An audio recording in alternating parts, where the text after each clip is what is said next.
Today is Monday, April 10th, 2023, and my name is Jeanette, Pincus, and I have the opportunity to interview Frieda Glauben, telling us her story.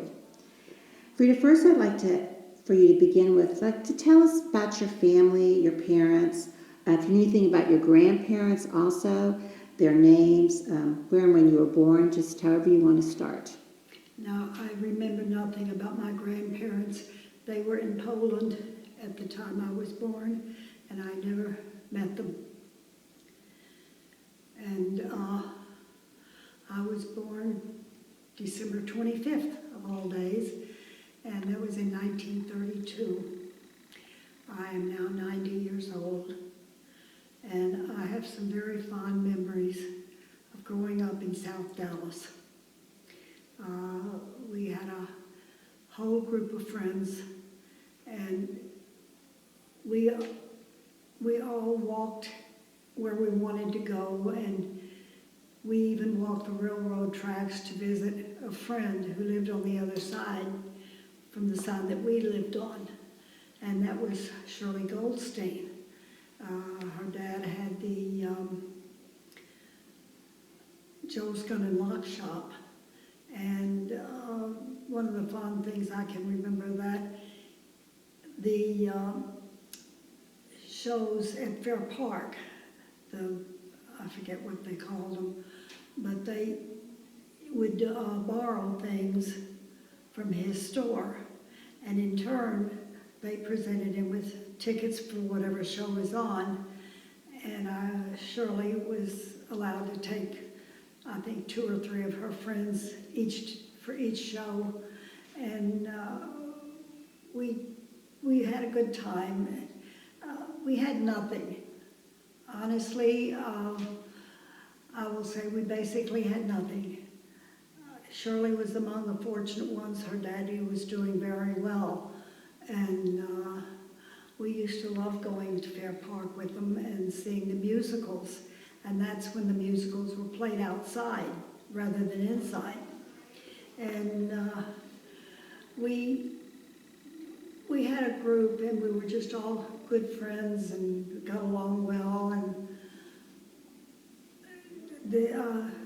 that's my fondest memory of growing up in South Dallas, was having a set of wonderful friends. Ruth Benson was one of them. That's Ann Benson's husband. Her name is not Benson any longer, Siegel. She married Jerry Siegel. And we would walk down and see Shirley and play around a little bit, and then we would walk back. And never thought a thing about the fact that we were walking on railroad tracks. One of the mothers refused to let her daughter go with us because of it. But we had a good time, and it was nothing but good, clean fun that we had as we were growing up. The neighborhood was full of Jewish children, just like we, and we just formed a bond between us. I still speak to one of the girls. She lives in California now, and we've never lost touch. And I have nothing but the fondest of memories from South Dallas. Aside from having a wonderful group of friends, we had a neighborhood where we could walk to school, and we did so in a group. We walked home in a group. There were days when we had rocks thrown at us, and of course we started running, and that was the end of it at that time. And I can't think of, there's a dog, he's cute. What street did you live on? I lived on Wendelkin Street, and there was Ruth Benson, Hannah Goldman at the time, and Shirley Goldstein lived on the other side of the tracks. Sandra Pincus lived on Wendelkin, and I can't recall all of them. The Lamberts lived along in there, and we just all had a nice, friendly bond, and we had good, clean fun, and just we knew what our limits were. We did nothing that we shouldn't do, and I can't tell you enough good about growing up in South Dallas. What schools did you go to there? I went to Colonial Hill Grade School. I believe the school is still standing. And from there, I went to Forest High. And after I graduated from Forest High, I went to work as a secretary. And I loved what I was doing. It was wonderful work. And in the course of that time, I married my husband, Max Glauben. And I don't know, we just had everything about South Dallas, as far as I was concerned, was wonderful. Tell me about like religious upbringing over there. We belonged to a Wittelsachem. We had a Rabbi Abramowitz. And at one point, I can't remember all of them because I was a child growing up. And actually, he was supposed to marry my husband and I, but he became ill and he couldn't do it. So they pulled a pension and we were married anyways. And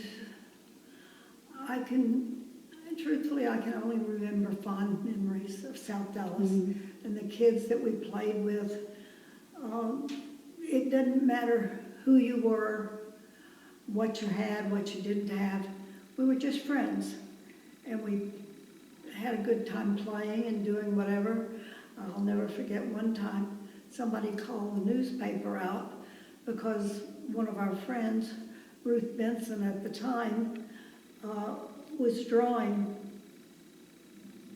something on the sidewalk, and then somebody called the newspaper and they took a picture of it. I had the picture, but I don't think I have it any longer. In the course of moving, a lot went down the tubes. But as I said before, I have fond memories of South Dallas. You could walk 2 houses, there's a Jewish couple. 1 house, there's another Jewish family. And a block up were Jewish families. And it didn't matter what you had, what you didn't have. We were friends. And to me, that's what friends are supposed to do. What business was your family in? I'm sorry. What business? Like, what'd your dad do? My dad was a barber. Oh, okay. He came from Poland, and he and his brother set up a barber shop.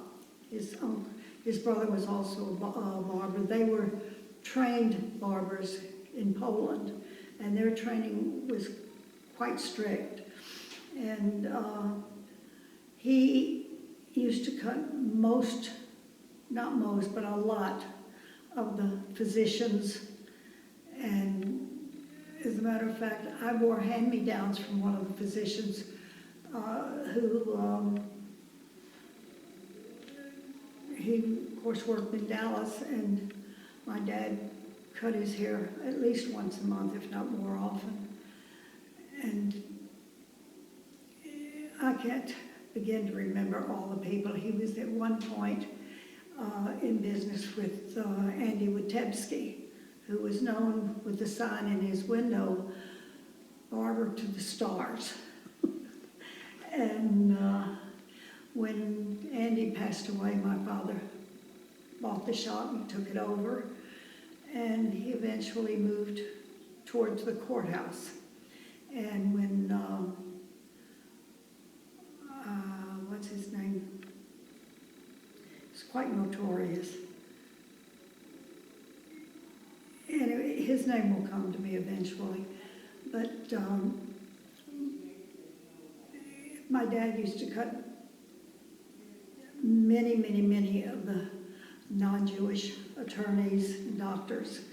And he was probably one of the best barbers in the city of Dallas. And that's not me bragging, that is the truth. And he was so good, I even let him cut my hair as a teenager. And I think my dad loved most of all cutting my kids' hair. Our boys, he cut their hair, I guess, about once a month.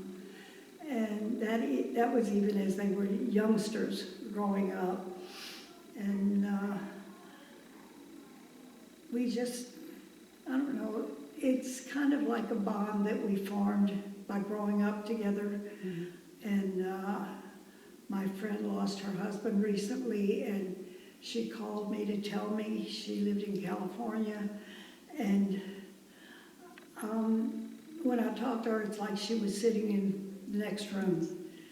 And we were very close then, and I feel like we still have that bond between us. And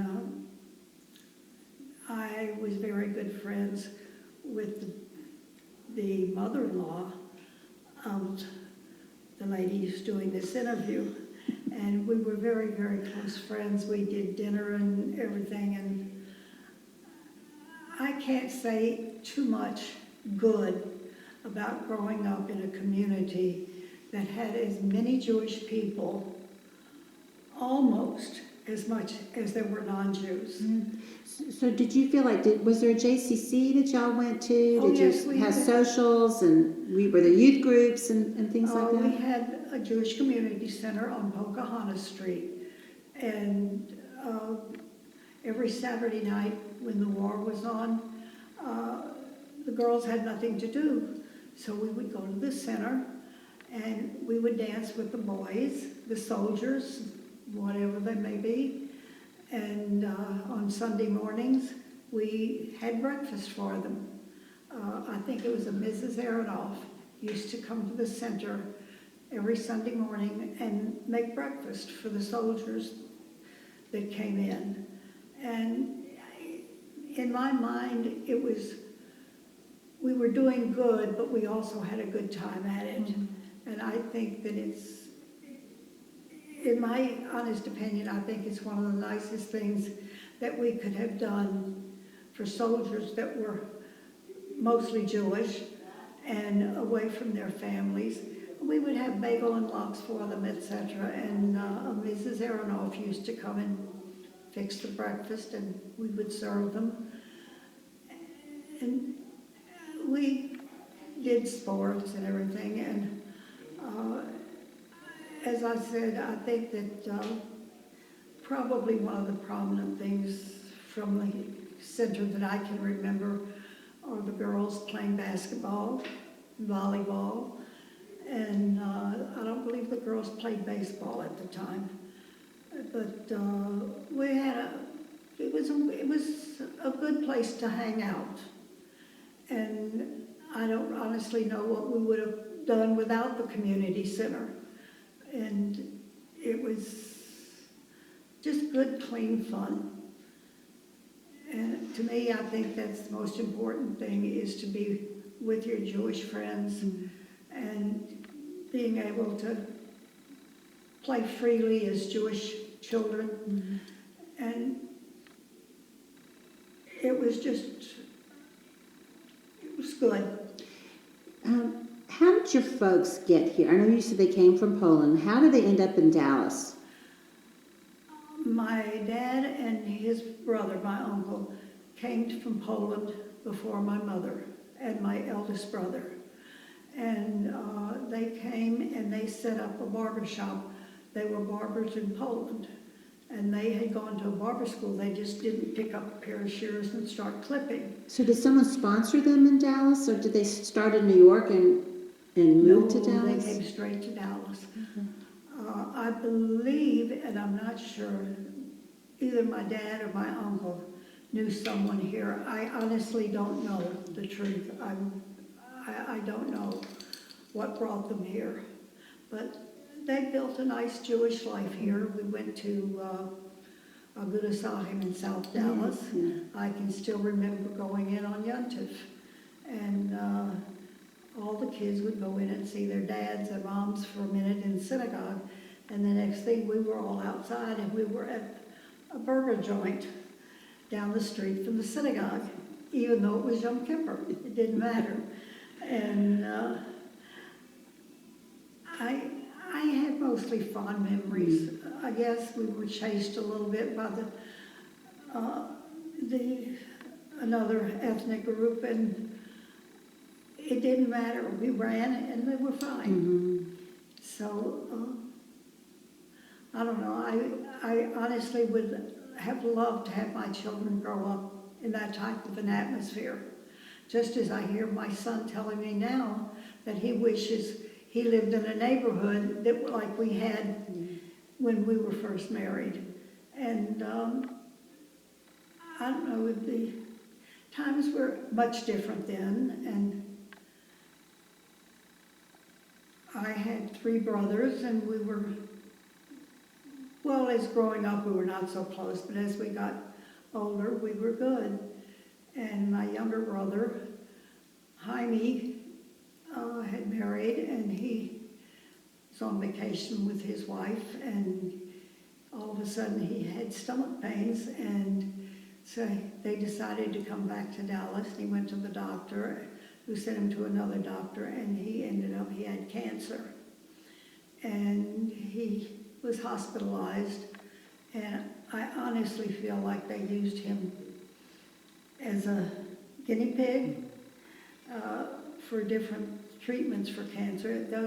Those were the days. Had just turned 50 during that period, and he passed away at that age.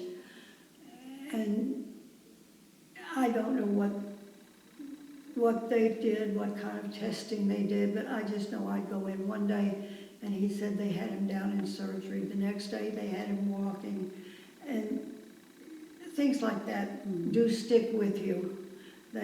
Not something you forget. Well, he did pass away when he had just barely turned 50 years old. Yeah. And then my middle brother had opened a business, and after I had married my husband, several years afterwards, my husband went to work with my brother. He bought into the business, and they built it up, and they had a nice living. What business is that? It was called National Embroidery, and they did embroidery for the fashion community. And they could take a blouse and put an applique on it, and it was beautiful. And with my husband's help, they built the business up into $1 million business at one point. I don't know how long it stayed that way, but they were very proud that they had achieved it. And after a period of time, my husband and my son bought out the business, and they ended up moving it. And of course, that's the timing when people were begging for jobs and couldn't get them. And they kept the business going for a few years, and then they decided they'd had enough. Max was ready for retirement, and he was honestly more interested in speaking about his experiences with the war. And so they ended up selling the business, and Max was very adamant that they sell to somebody in the business, that my son could be in there with him and work. Max was a very ethical businessman, and in many ways it carried over into the family. And my son is still with that company, and hopefully he can retire soon, who knows. But Max and I were blessed with grandchildren, our 3 children all married, and we had... What are their names, your children? What's that? Your children's names. My children were Philip Irwin was the oldest. Then I came along, and then my younger son, Barry. And Barry married a girl out of college from Houston, and they were married for 35 years, and unfortunately she passed away at the age of 35. No, 50, I'm sorry. They were married for 30 years. And my husband my son was able to see his daughter married and walked her down the aisle, and he insisted that I do so as well. My husband was gone about that time. And I feel like we built a good background for our children. I have fond memories of them growing up, and we were walking to Louie's cafeteria in Cassaview, and we had some wonderful friends who were not Jewish, and we had children about the same age, and the boys were the same age as mine, and the one girl was the same age as my daughter. And it didn't take a lot to make us happy in those beginning years. We bought a small house across from didn't know it, but my very good friend Sandra Pincus lived directly across the street from me. And we used to go out and have a lot of fun. And I truly miss her. She passed away at a younger age.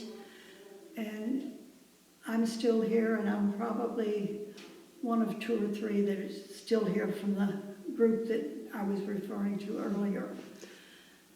And I think the most gratifying thing that could happen to a young lady or a young man is to grow up in a neighborhood of Jewish people. Doesn't have to all be Jewish, but where there's a big community. And we would walk to the movies or, to wherever, and we just became very good friends. And as each one has gone, the hurt is still here. Yeah. You mentioned this group. I know you said like every Saturday evening you'd go meet the soldiers. That's where you met Max. And like my mother-in-law met Joe. And when you all met, what years? I know Max was in the Army, but he's got his own story about how even he became... He survived the Holocaust. And now where is he originally from? Is he from Poland also?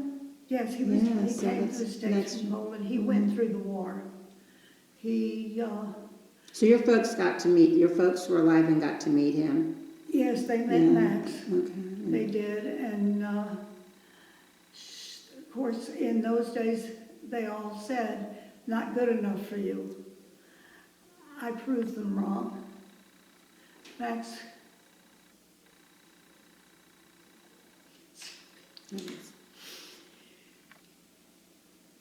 He was one of the kindest men. He passed away 1 year ago. Yes.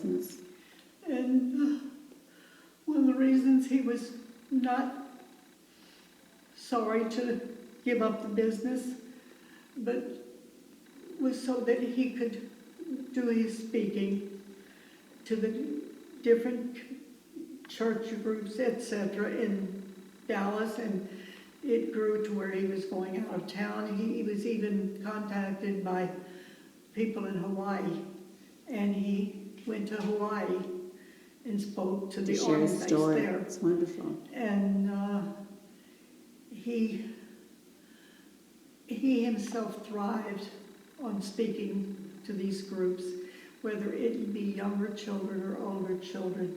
He did not prefer speaking to children that were 10, 12, and under. Mm-hmm. He did not want to upset them.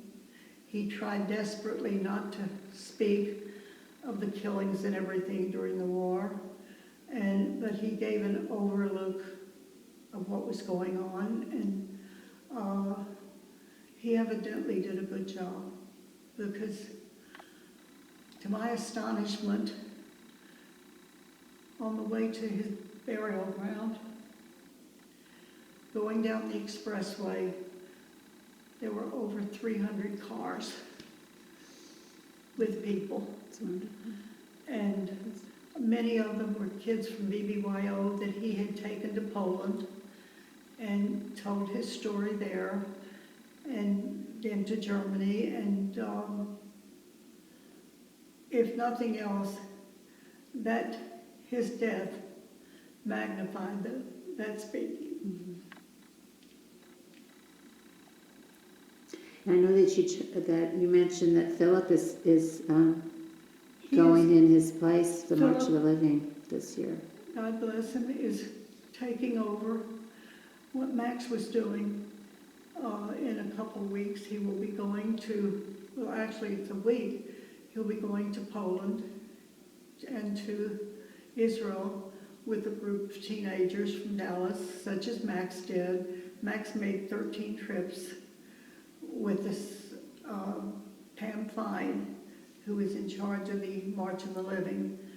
And Philip is going in Max's place this year for the first time. He went on the trip with his dad, but this will be the first time that he will go as a mentor to the kids. And he is beginning to speak, as Max did, to many different organizations and groups, and specifically the young teenagers, because that's where the hatred starts. That's where the hatred starts. I can recall one night we drove to some small community outside of Dallas, and Max spoke to a group of young teenagers, and I was sitting close to one of the kids that was in their group, and afterwards Max said, "I'm going to come down off the stage, and if anybody has any questions, I will answer them down there in the aisles rather than up from the stage." And he did so, and I looked at the kid that was sitting next to me. He never got up, and he started crying. And I told Max that there was a young man over there, and he told me he was from Germany, and he's feeling guilty. I said, "Go talk to him." And he said, "Show me where he is." And I showed him where he was sitting. Max went over. I don't know what he said to the young man, but when he walked away from him, the youngster was smiling. And he told him, "Don't blame yourself. You were not in Germany at that time. You weren't even born."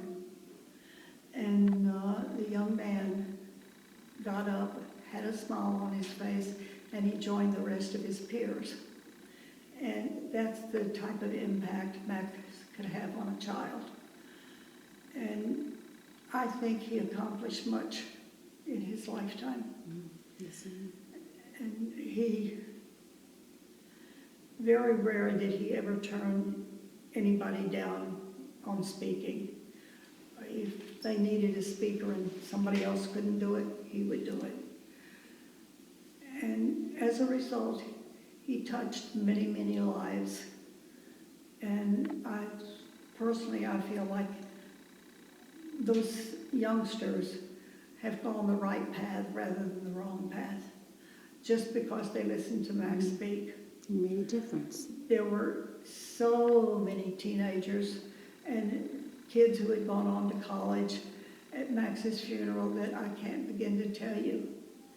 It hit me right here. That's lovely. When you married Max, and you were from South Dallas, it sounds to me that you also did the migration of what we heard happened in Dallas, like where you originally moved. You said you were in the Casa Linda area, White Rock area. It seems to be a lot of the Jewish families moved to. Max and I were married when I lived in Casa View, Casa Linda. But when he first came to Dallas, he was stationed in Fort Hood. And he used to come in, and I hadn't met him, and then one of my girlfriends at that time, may she rest in peace, called me and she said, "Frieda, Max is here. Why don't you come over and meet him?" So I wasn't doing anything, so I went over. And I met Max, and we dated for a few months, and then we quit dating. And then my friend called me, and she said, "Frieda, Al and I are in town. why don't you go out with Max for New Year's and we can be together? I said, no. I said, I have a date. Didn't break dates. That was not what I did. They were not easy to come by. And especially, I was not allowed to date non-Jewish boys. That was something that my mother was adamant about, and my dad as well. And I always brought the young men into the house and introduced them, and it was okay. They were Jewish. And I tried that with my kids, and it worked. All three. However, one did marry out of the religion, but she converted, and she's a better Jew, God bless her, than many of the others that didn't have to convert. And she's been a good wife, a good mother, and a good teacher. And I don't know, my younger son moved to Houston out of college because he had given his fiancée at that time an engagement ring, and Barry wanted to establish himself before they talked wedding plans. And he began by working at a produce company. And his father-in-law saw what kind of a worker Barry was, and he asked Barry if he wanted to come work for him. And he says, I don't play favorites. You have to earn your status in the company.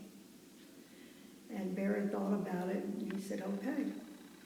He's still with the company. His father-in-law has passed away, and Barry pretty much runs the whole thing now.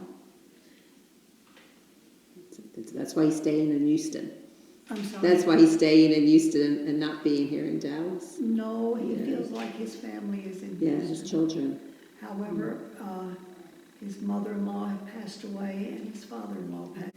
His mother-in-law did not make it to her daughter's wedding.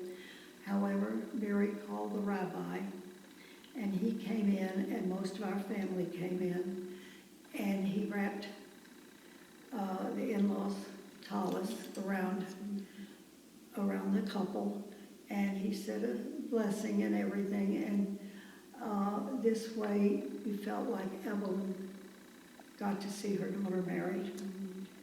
And unfortunately, his mother-in-law passed away maybe a month before the wedding. But they were happily married, etc., and all's well. You were active in, I know, a number of, like with the synagogue, with Jewish women's organizations. Can you tell me a little bit about that? I was mostly active with Hadassah. I belonged to B'nai B'rith and a couple of the others, but it was just a token membership. I put my efforts into Hadassah, and I'm not in the least bit sorry. They were good years. I started a project along with another young lady, and by the time I was ready to give it up, and one of the women had moved, we had gotten close to $1 million out of that project. What was that project for? It was Tom Thumb grocery coupons. And we went to talk to him, and Max said, tell him you want 7% and don't take any less. And I did just that along with the other girl. We sat there and said 7%. It's our shock, they agreed to it. And we started selling Tom Thumb grocery certificates. And it was used just like money. There were $5 certificates, 10, 20, and 25s, 50s, and 100. And at one point, we were very close to $1 million that we had raised. Everybody buys groceries. Mm-hmm. And many people would buy $300 and $400 at a time, rather than calling us every week. And we got in our car and delivered them. Didn't matter. It was money, and it was for Hadassah. Couldn't beat the cause. What is the cause for Hadassah? What is Hadassah? What was Hadassah do? They do a lot of, it's been very long since I've been going to meetings, etc. But to my understanding, they deal with a lot of things going on in Israel. We did the Hadassah Hospital, and just establishing people there, whatever it took to get anything going for Israel. That was their goal, was to keep Israel up. And I feel like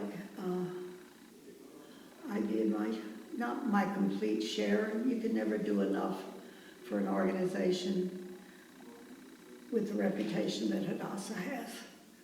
And I feel like we accomplished something by starting that project. That's a big impact. I'm not sure, but I think it may still be in existence. And I did some fundraisers before we even started that. We used to have, I forget what they called them, but we had fundraisers where we raised money and charged X amount for for dinner, etc. And we had a guest speaker, and at one point Max was one of our speakers. And I don't know what we raised at that time, but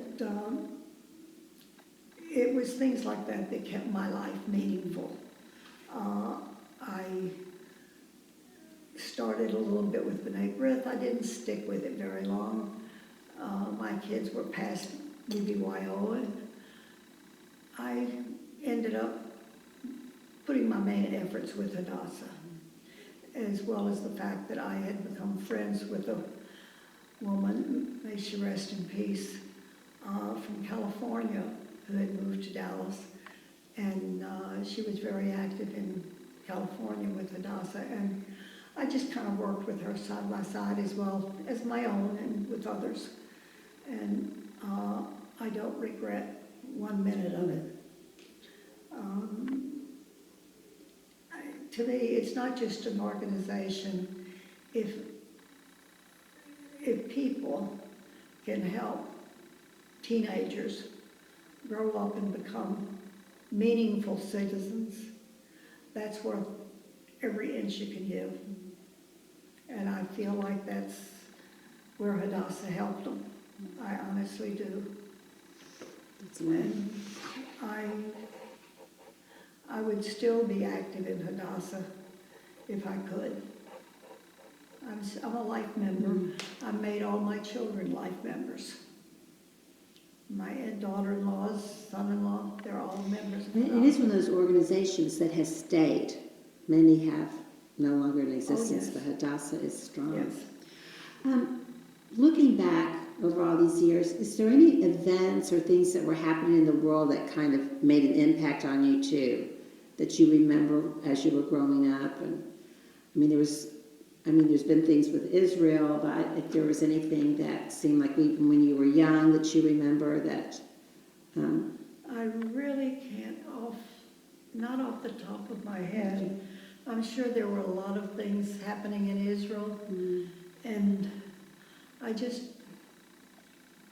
I was naive and didn't pay attention to it too much. Perhaps I just worked with the fundraisers because it was needed to be done, and I had the time. Once I had my first child, I did not go back to work. And I had the time, and it's unlike today. Most young marrieds, they both have to continue working in order to support their family. So I was fortunate, and I was able to devote my time once my kids got a little older and could take care of themselves up to a point. I did work for mostly Hadassah. I would join B'nai B'rith, and I can't even remember. Now, I know we mentioned children, grandchildren, and great-grandchildren, but I want to get it on record. So you mentioned Philip, there's Sherry, And and Those Barry. are my children. And I know you mentioned Barry's wife had passed away. Philip's wife's name. Is Linda. Okay, and Sherry's husband. Is Norman Becker. Okay, and grandchildren. Let's see. Philip has 2 grandchildren, and they're my great-grandchildren now. And his daughter Sarah is a grandchild. She was our first. And once they were married, she had 2 little girls. And Brett is her husband. And Brett is her husband. She's now Sarah Goldman. And Sarah has always, when she believed in something, she believed in it. And she really believes in Judaism. And she is a wonderful Jewish young lady, mother. And then after her was her brother Ross. And Ross married a young lady, Stacy. And they have 1 little boy, Julian. And the same thing. What's Ross doing? Ross, believe it or not, is a fireman. It took him a while to really find what he wanted to do.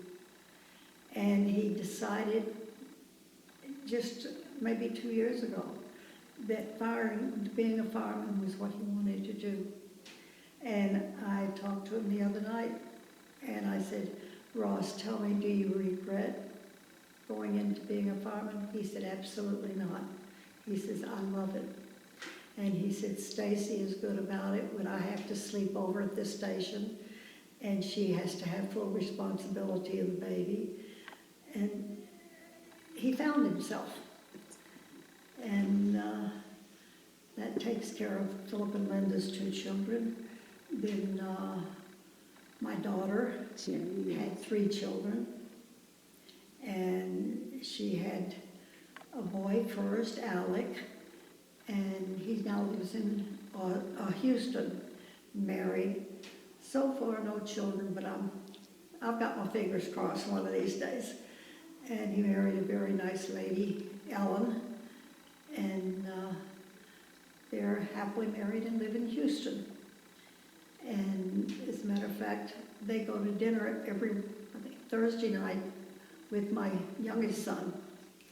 And it's nice. It's nice. It makes me feel good that they can bond as a family like that. And let's see, after Alec, there was, Delaney, and that's Alec's sister, and she married about 1.5 years ago, maybe 2.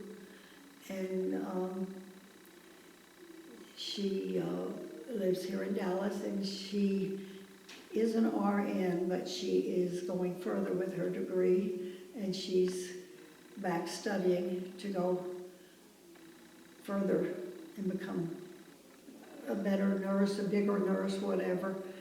And she's devoted to it. She does a good job. And then there's Madison, who she's got about 1 year left to finish college, and she's hoping to go back soon. And then there's, let's see. Barry had 2 children. The oldest is Haley, and Haley is also a nurse, an RN, and she is a physical therapist. And then she's doing very well. She has just started working with another organization or whatever it is, I don't know. And she has her name on the window, and she's very, very proud. She's physical therapist and loves her work and seems to be doing nicely with it. So what a wonderful family. And then her brother, Blake, is living in Austin. Once his mother died, he decided he needed to be closer to home. So he didn't quite want to settle in Houston.